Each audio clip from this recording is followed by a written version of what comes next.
Question: would Israel dare to blow up Russian defense installations in Syria? Stay tuned. We're going to talk about it on today's edition of True News.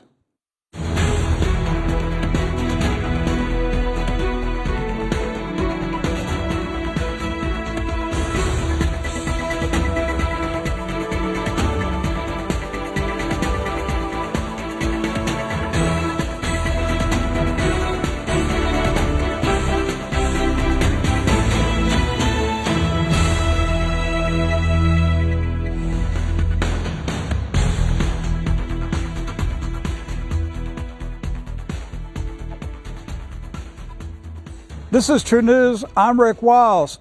Russia may move S-300 surface-to-air missile batteries to Syria to protect Syrian military bases. Israel threatens to blow up the Russian air defense installations. Turkish President Erdogan accused the U.S. of shipping thousands of truckloads of weapons and ammo to terrorists in Syria. Moscow doubts Syria will remain one country. The commander of the U.S. Central Command made an unexpected trip to Israel.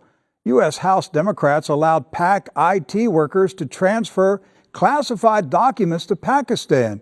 And President Trump warns Iran not to restart its nuclear weapons program. Edward Zoll, Doc Burkhart, and I will discuss and analyze these news headlines today. Let's start with Iran. President Donald Trump and French President Emmanuel Macron met in the White House Oval Office on Tuesday. The two world leaders discussed the Iranian nuclear deal negotiated by the Obama administration. President Trump called the Obama deal insane. The president also warned Iran that it will have big problems if Tehran restarts its nuclear program. We have video of President Trump's meeting with the French president. Are you willing to consider staying in the Iran deal? We're going to be talking about it. We'll see. I mean, people know my views on the Iran deal. It was a terrible deal. It should have never, ever been made. We could have made a good deal or a reasonable deal. The Iran deal is a terrible deal. We paid $150 billion. We gave $1.8 billion in cash. That's actual cash, barrels of cash. It's insane. It's ridiculous. It should have never been made. But we will be talking about it. The Iranians say they'll restart their nuclear program if the deal We'll find out. You'll find out about that. Are you concerned It won't about be that? so easy for them to restart. Mr. President, are you... They're not going to be restarting anything. They restart it, they're going to have big problems, bigger than they've ever had before. And you can mark it down. If they restart their nuclear program, they will have bigger problems than they have ever had before. Thank you very much, everybody. Thank you. Thank you. Thank you. Mr. President. Well, Doc Burkhart and Edward Zoll are here. I believe he means it. Mark it down. Mark it down. You can count on it. If Iran restarts their nuclear program, their weapons program, because they haven't shut down their nuclear program, but if they restart their weapons development program, you can count on it. President Trump's going to give them big problems. He's not going to be a pushover like Barack Obama.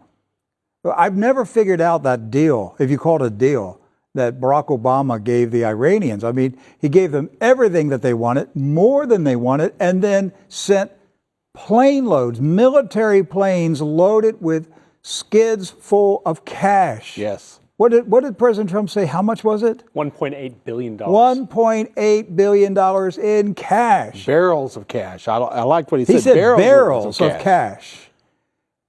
Barack Obama said barrels of cash to Tehran to sweeten the deal. He already made the deal. It was like President Trump said, it was insane to start with. And then to give them $1.8 billion in hard, cold cash was even more insane. Nobody's really explained what Barack Obama was doing other than transferring wealth. Right. Like Obama's a great socialist Democrat. He believes in the transfer of wealth, and he transferred $1.8 billion from America to Iran. And that's that socialist mindset that says if you give people money, they become good. We know that's not the case at all. But it was almost like Barack Obama was trying to help the Iranians start their nuclear program. Right. Well, I think that by giving them this money, he has built the precursory events for the entire region to ignite in warfare. Because think about this. Would Iran have the Hezbollah militias in Syria fighting the Free Syrian Army or ISIS and other groups if it wasn't for the injection of money? If you think about it, Barack Obama's decision to give them this money, give them this sweet cake deal, gave them the capability to bring their troops into Syria. And it was Barack Obama who started the war in Syria. Yes. It was Barack Obama and Hillary Clinton that started that war.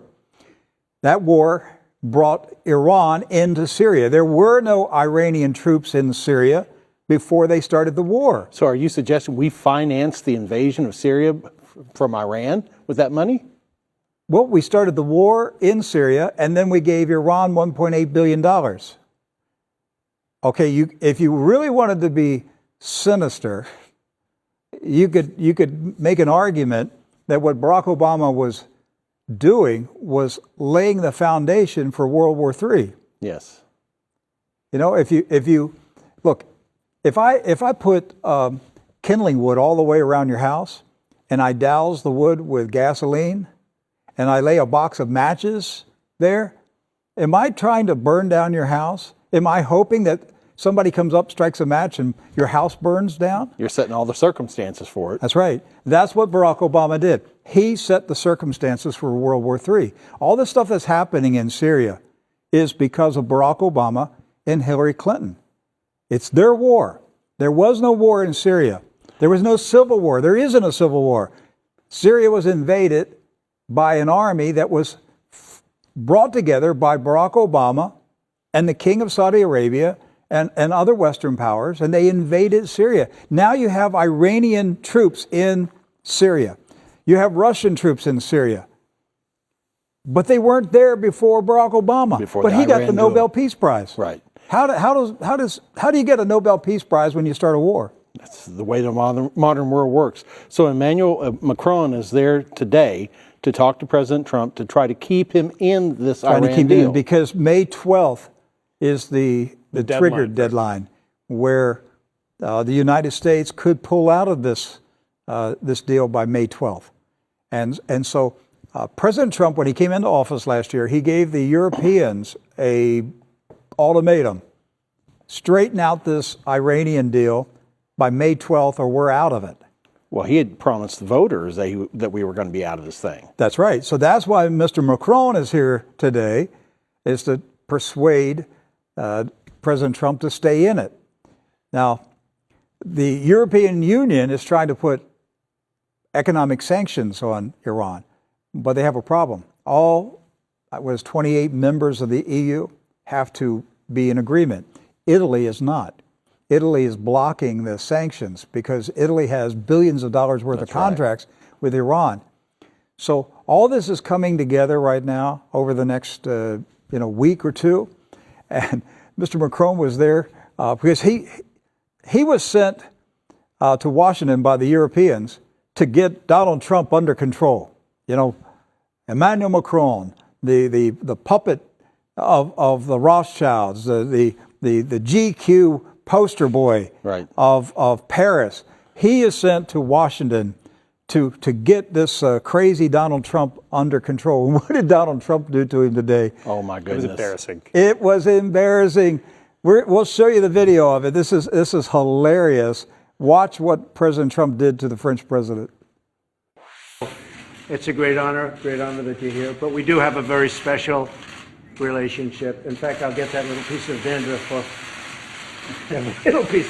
We have to make him perfect. He is perfect. So it is really great to be with you, and you are a special friend. Thank you. Thank you.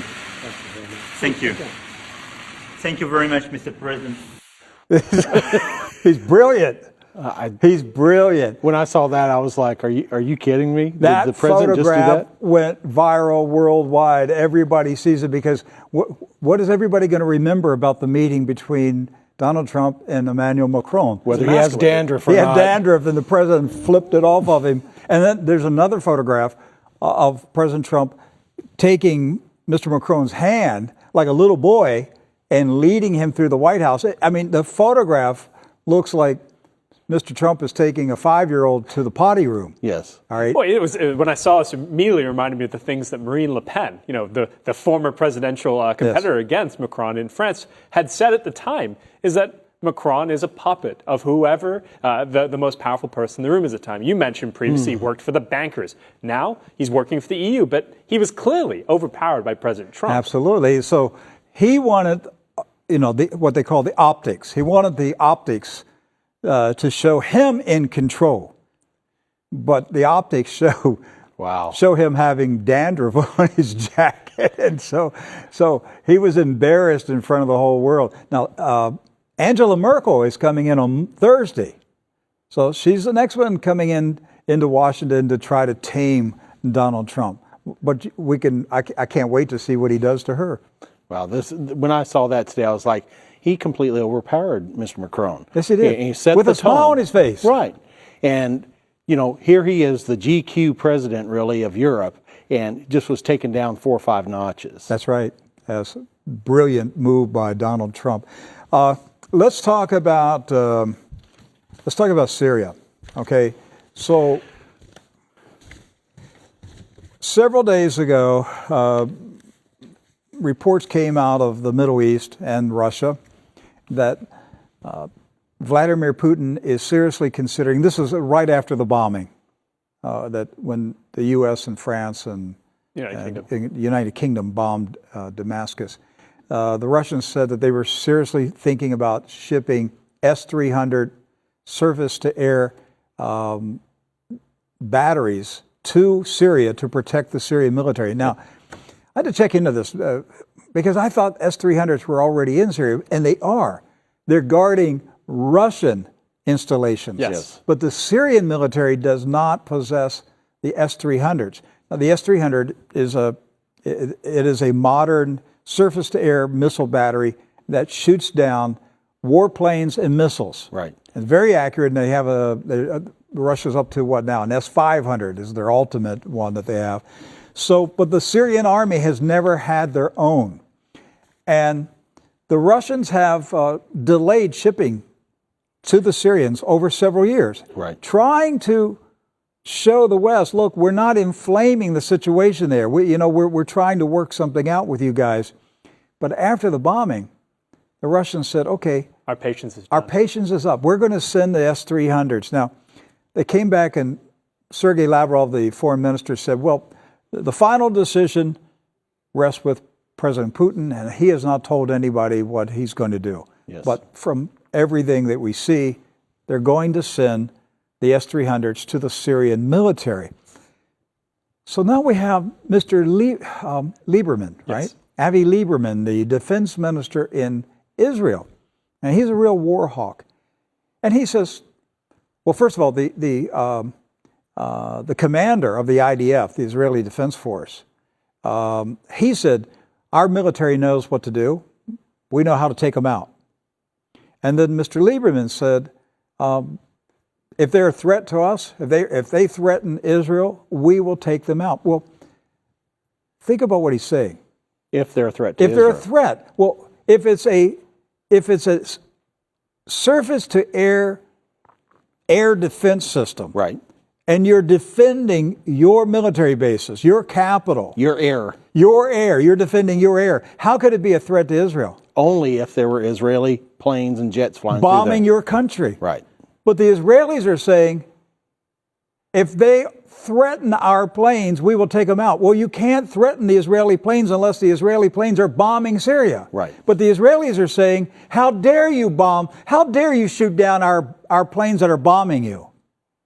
That's exactly That's what the Israelis are saying. How dare you Syrians shoot down our warplanes that are bombing your country? You talk about the arrogance Yes. of the Israelis. We have a right to bomb anybody. Don't you dare defend your country. Of course the Syrians are going to defend their country. They have every right to defend their country. Now look, if the Syrians were firing missiles into Israel, Israel has a right to defend themselves. Sure. But doesn't Syria have a right to defend themselves when Israel is bombing them? It makes sense. It should be able to, right? Well, A normal person would say, yes, it makes sense. But Israel gets a pass on everything. They're allowed to rewrite the rules. Well, I don't think they're going to get a pass on this one, right? If and the Russians have made this very clear, that system, the S-300, and let's say the S-400 is coming to play here. First, you mentioned this a little bit. The system, you can't simply just run the system without Russians present. Right. So the Syrian people, the Syrian military are going to have Russian soldiers present at these sites. If an Israeli jet attempts to blow the system up and kills a Russian soldier, first of all, what do you think Russia's going to do? Russia will retaliate. The Russian people have done this before in regard to any attack on their soldiers in Syria. But look at this. In Israel, I think one of the biggest issues is Israel may actually attack it with ground troops, not with aircraft. Now you're talking about an actual physical incursion into Syria versus the bombing runs they've previously done on the... You're talking about the Golan Heights? The Golan Heights, maybe potentially up near the Homs air base, which the Syrians have previously attacked, or rather the Israelis have attacked, the T4 air base before the April 14th airstrikes. So the Israelis, you said their position is ridiculous. I mean, we look at the Israeli position for the entirety of the war. They don't see Syria as a country anymore. They see it as a failed state ripe for the picking. They see it as their country. They see it as their expansion area. And so that's exactly what they're up to. They're going to grab as much Syria as they can get. They're not going to get all of it, but Israel is going to get a chunk of Syria. Even the Russians are now saying, because last week Mr. Putin met with Mr. Erdogan and Rouhani, Mr. Rouhani from Iran, and to discuss Syria. And then after the meeting, a high-level Russian official said, we don't have much hope that Syria is going to remain one country. One country. Yes. Which is what we've been saying here, Doc, for 2 years. They're going to divide it up. When I read that, I was like, Rick called it. I mean, we've been talking about this for more than a year, of how they're going to divide up Syria. Think about it. Turkey's going to get a piece, Iran's going to get a piece, or Israel's going to get a piece, and all that's going to be left of Syria is going to be probably Damascus, if that. Here's a nation that has been in existence since Old Testament days. You can read the Old Testament and read about Syria. But we're going to witness in our lifetime the breakup of this country. Well, Rick, Jeremiah 17 says that we're supposed to look for the destruction of Damascus, right? Well, Isaiah 17:1. I don't look forward to it. And there are many people, including Christian Zionists, who believe that Isaiah 17:1 has already been fulfilled. Right. And we could probably do an entire TV program just on that topic right there. But whether it has or not, I don't look forward to the destruction of any city. But the point is, the Israelis are looking at how they can grab Syrian land. The Iranians are grabbing Syrian land. Yes. Saudi Arabia is grabbing Syrian land. The United States is trying to grab Syrian land. Turkey is grabbing Syrian land in the north. And Russia's going to jump into the mix and say, we got to get some too, because we have a military base there. Why is Syria so valuable, Rick, to all these players? Well, you have the gas pipelines, 2 separate gas pipelines going through the country. It produces a lot of oil. It's a vital route for the pipelines. And it's going to be the future nexus for the One Belt, One Road. There you go, for the China New Silk Road. And also that one part of Syria that they're all fighting over there around the Euphrates is a breadbasket. It produces a lot of food. Yes. It's valuable. And so everybody's after Syria. And also Assad is evil, right?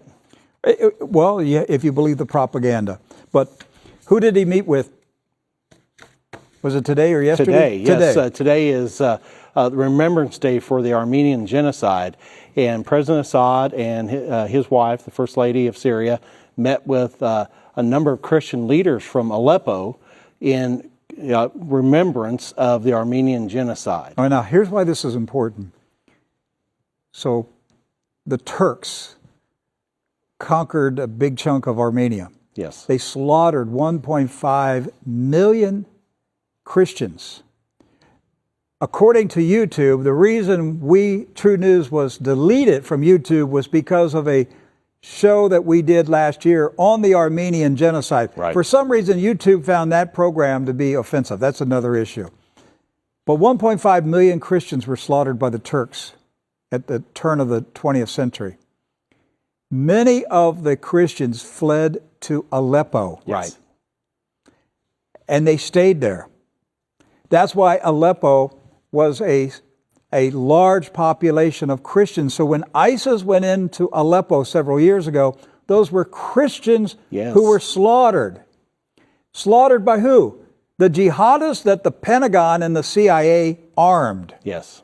I'm going to say it every single day until the body of Christ in this country vomits out of outrage. We ought to be furious that the United States government gave weapons to ISIS, and those weapons were used to persecute and slaughter Christians. I don't know why that doesn't make Christians mad. And these were Christians that had already suffered tremendous persecution generations ago because of the Armenian genocide. Right. So today is the Armenian Genocide Remembrance Day, and the president of Syria met with the Christian leaders. Yes. We have a photograph, right? Yeah, we have several photographs of President Assad and the First Lady of Syria meeting with these Christian leaders. And, you know, the whole portrayal of President Assad has been that he's this evil dictator, that he boils puppies and all sorts of things, you know, all these terrible things. And yet we see images after images after images of him meeting with Christian leaders in Syria. Syria has been protecting Christians for generations. The Christians in Syria are praying against the United States. Begging us, in begging God to stop America. Think about that, Doc. Think about it. The Christians in America are pleading with God to stop America. How does that make Christians in America feel? We're on the wrong side. Our nation's on the wrong side. The Christians in Syria are pleading with God to stop America because America is destroying their country. Right. Whose side is God listening to? The elect. I mean, it's like we look at this as in a fair situation here. Why would God support the murdering of his people? He wouldn't. He wouldn't do that. That's right. That's why the Lord inspired Vladimir Putin to bring the Russian military in to stop the slaughter of the Christians. That messes with a lot of people's theology, Rick. Yes, it does. Yes, it does. But I'm going with truth. I don't care about nationality. I don't care about propaganda. I want to go with truth. And I'm on the side of the Christians. And the Christians in Syria have been slaughtered. They've been persecuted. They've been driven out of their homes. And it's a shame. And the churches in America are silent about it. Yes. Absolutely silent. And now Israel's getting ready to attack Syria again. And we're going to support Israel as they bomb Syria. Yes. I know which side I'm on. I'm on the side of the Christians. And this is not difficult for me. I'm on the side of the Christians. And I'm going to be praying to Almighty God to defend the Christians. Amen. Amen. General Votel, Joseph Votel, head of the U.S. Central Command, went to Israel this week to, according to DEPCA, to explain to the Israelis why removing U.S. troops from Syria is not going to hurt them. And advantageous potentially to their security.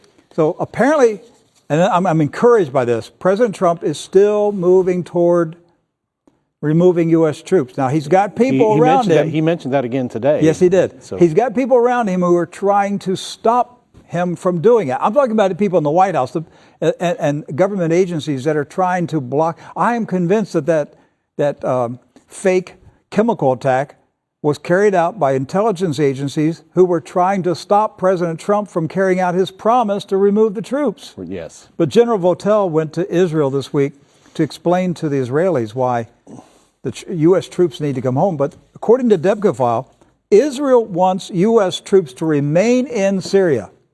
Right, because it's easier for American soldiers to die than Israeli soldiers to die. That's right. So think about this, friends.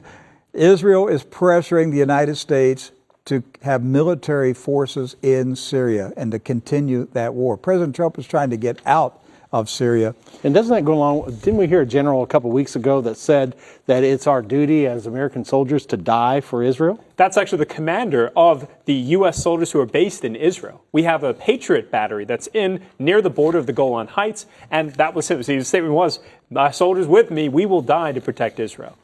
Who said that? The commander of the soldiers, the Patriot Battery, that's based. We actually put a unit. Yeah, we have a U.S. military base in Israel right now. I'd be fair to call it a base. It's basically about 100 soldiers in the center of an Israeli base, but they're there as a buffer, just the same way we have troops on the border between North Korea and South Korea. And this U.S. officer said it is our duty to die for Israel? Yes. Yes, that's correct. Not my duty to die for Israel. Well, that's what he said. And it's not the duty of any American soldier to die for Israel. So I'm going to challenge all the Christian Zionists. Is it our duty to die for Israel? Do you really want to know what their answer is going to be? Well, they're going to say yes. Well, you go die for Israel. I'm not going to go die for Israel, and I don't want my son to die for Israel. But we have troops that are now saying it's our duty to die for Israel. Yes. No, somebody's planted that thought in your head. We don't need to fight somebody else's wars. I just want to live in a peaceful country. President Erdogan, whether this is true or not, I don't know. I'm just going by. He gave an interview on Turkish television. It's NTV. It's a news channel in Turkey. He gave an interview the other day, and he said that the United States sent 5,000 truckloads of weapons and ammo to terrorists in Syria. Now, he's talking about the Kurds, okay? But the point is, if it's true, we shipped 5,000 truckloads of guns and rockets and ammo into Syria in recent days. Why would that be surprising? I mean, we've seen truckloads of armaments and everything roll into various places in the past. I just had to send a check to the IRS the other day. We underwrote that. Yeah. I had to write a check and give it to the IRS because they didn't get enough of my money. And that money went to buy guns that were shipped into Syria to kill Syrian people. I have some skin in this game. Yes. I don't want to pay for it. I'm tired of paying for the war party. I want this stuff to stop. Man, I wanted to get into discuss. We're looking at the clock here. That's why, folks, we're going to 2 hours. Okay, 2 more weeks and we will be 2 hours. I wanted to talk about the scandal in Washington that nobody is talking about other than the Daily Caller. Thank God for the Daily Caller, because if they hadn't done their work, we wouldn't know anything about it. I'm talking about Debbie Wasserman Schultz and about 43 other Democrats in the House who gave the keys to the House of Representatives computer systems to a bunch of Pakistani IT workers who were then copying the files and transferring them to spies in Pakistan. And who knows where it went after that. And this went on for years. Yes. Why isn't Robert Mueller investigating Debbie Wasserman Schultz? He's pursuing fake allegations, and yet there's a mountain of evidence over here that the Democrats were working with Pakistani spies, and nobody's talking about it. Real collusion. Real collusion. And nobody's investigating it. Where is Jeff Sessions? Why isn't he investigating? We're not even going to ask the FBI. The FBI doesn't do these things anymore. I will save this for tomorrow's program, and we will dig down deep into this. Thank you for watching True News, and thank you for supporting us. We appreciate your help. God bless you. We'll see you tomorrow.